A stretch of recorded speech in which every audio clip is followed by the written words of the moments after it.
Hello guys, કેમ છો બધા? તમે બધા મજામાં જશો? મારે તો જો ઘરના કામ કોઈ દી ખૂટતા નથી અને કોઈ દી ખૂટશે નહીં. હજી નીચે બધું કામ કરીને આવીશું અને અમારા ઘરના મોભી ઘડીક ઓલું કામ કર ઘડીક ઓલું કામ કર, આખો દી મગજનું લોહી પી જાય છે. જાવ દો ને, કંટાળો આવે. તમારું આવું કોઈ દી લોહી પીવે તો મને કોમેન્ટ કરજો. પણ જે હોય તે આપણે ભલા માટે કહે છે ને, આપણે ક્યાંય એમને કામ કરાવી.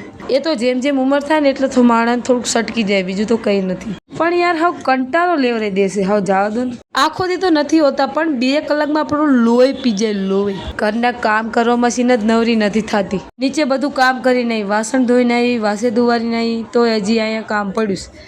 આ તો આજે મારે માતાજીનો રવિવાર છે, તો બી એટલું બધું કામ કરવું પડે છે. શું કરું? એ તો માતાજી મને શક્તિ આપે કામ કરવાની.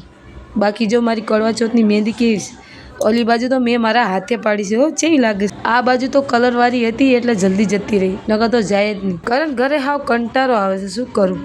તમારા જેવા કોઈ કહે કે કંઈક ધંધો કરો તો કરી ઘર બેઠા બેઠા. તો ચાલો હવે આપણે રજા લઈએ. તમને ખબર છે હું અહીંયા રહું છું અને નીચે અમારું ઘર છે, ત્યાં બધું જમવાનું, ખાવા પીવાનું, રાંધવાનું બધું અહીંયા છે.